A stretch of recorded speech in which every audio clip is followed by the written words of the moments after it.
which are potential solutions to all many problems that we face. So in all 6 pillars, I have extensive experience and background, and many of these are unique among the presidential candidates. We seem to sound the same maybe in corruption and poverty, but even there, when you take a look at the experience, it's very different. The track record speaks for itself. You said, sir, you're the only candidate sa People's Primaries who actually intimated to us in Arroyo Cabonegro. Yes, I actually was open and in fact invited Noy to join the process because I wrote a long blog, 6-page blog of the reason why it's important to have a People's Primaries. And many of the people fell for what I call the winnability virus, short-circuiting the process. And that's why every time bloggers ask for a session, it's a priority for me because I think we need to think through this election very well. It's time for us not to have just knee-jerk reactions, but to think through deeply what people are saying and what people are promising.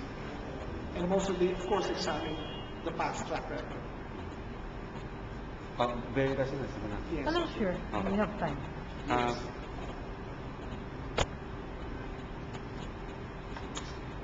Paano yung sir na ipaparating sa mga tao? You seem to have a very good grasp of Philippine reality. Pero the thing is, mababa tayo sa surveys, etc. I'm sure wala pa kayong national grassroots network. Wala pa rin volunteers para mag-poll watch. And malapit na yung election, about 4 months. Yes. Paano niyo po may hurdle kaya yun? Actually, Ricky, that's the impression kasi people equate surveys for lack of organizing, lack of visibility. Sa akin, it was... Nakailang ikot lang kayo? Sa Pilipinas. Opo. Siguro sa Mindanao, one full ikot, but then several places, several times. Sa Visayas, something similar. And then sa Luzon, 1 or 2. But what's more important, there is an on-the-ground organization that exists. And what I'm excited about, meron mga grassroots volunteers that exist. And in fact, in the next few days or weeks, I'm going to start making public the kind of infrastructure that exists for the campaign. So for example, I'm just going to tease, in a sense, sort of announce it informally, but there will be a formal announcement. There's a national network of 7 million members that are going to come out publicly to support me. In fact, I'm flying to the Visayas in a few days to consolidate the agreement and the manner of launching. It's national. And I'm happy because most of these people are Class D. Farmers, people from the hillside, lumads, and all kinds of people from the poorer sectors. And that exists. There are other networks also. There's an increasing number of national networks that are coming in saying they want to support. Some of them are, let's say, 5,000. Some of them are 50,000. Some are 500,000. They all add up in the end. So these ones are going to be announced gradually. I'd like to, for example, announce dito, I think special to Blog Watch. Breaking news. Maybe 3 endorsements that have become public. I think the first one is by Joey Ayala. This is this famous national singer. I think he's one of the most creative singers that we have. He has quite a national and global following. He has agreed to come out publicly, and we're still drafting the press release. But since he says it's okay, I think this is one of those things.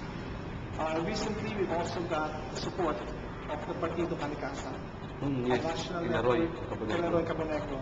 They finally, friend of mine. it's a good friend of yours. They finally announced it, and that it's coming. So we're now going to have a kind of conversation with them how we're going to model. Because they have 17 regional chapters. They're scattered throughout the country, and they are probably the strongest green network in politics. Because there are other green networks theoretical and helping also that in that. Pero talaga may tao. Ito may tao talaga. Dedikado, gumagalaw. And then the third one is a Northern Mindanao network of environment called CLEAR. And they just sent an email message that their whole network has just decided to support me. So it's starting to happen. There are other groups national organizations that are going to become public. So these are going to be announced through time. And so I'm not worried.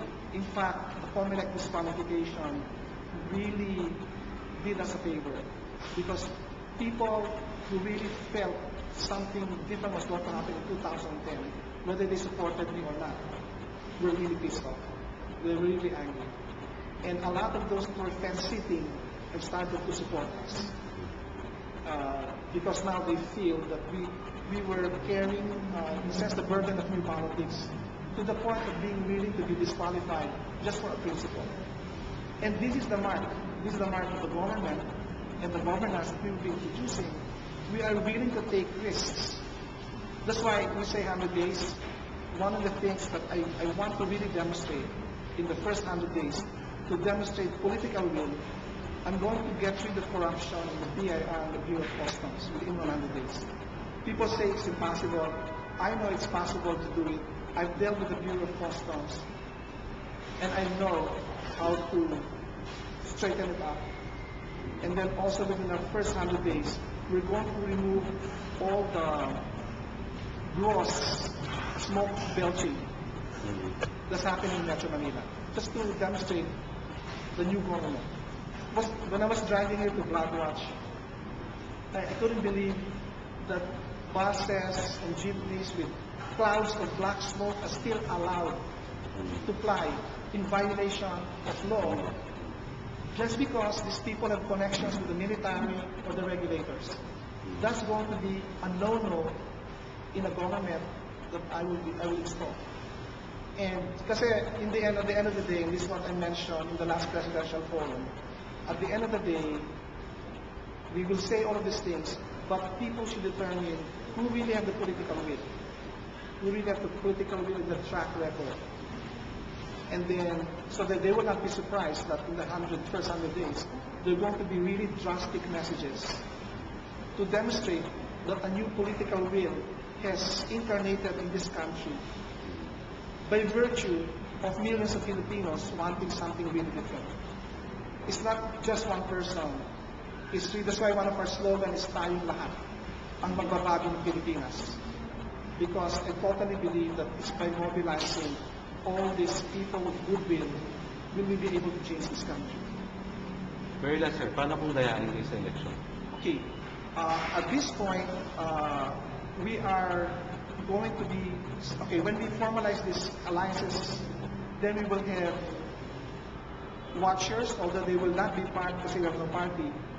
I'm not too worried because there's a lot of non-partisan groups like PPCRB and others, lawyer groups, Lente and others that are really trying to watch these things.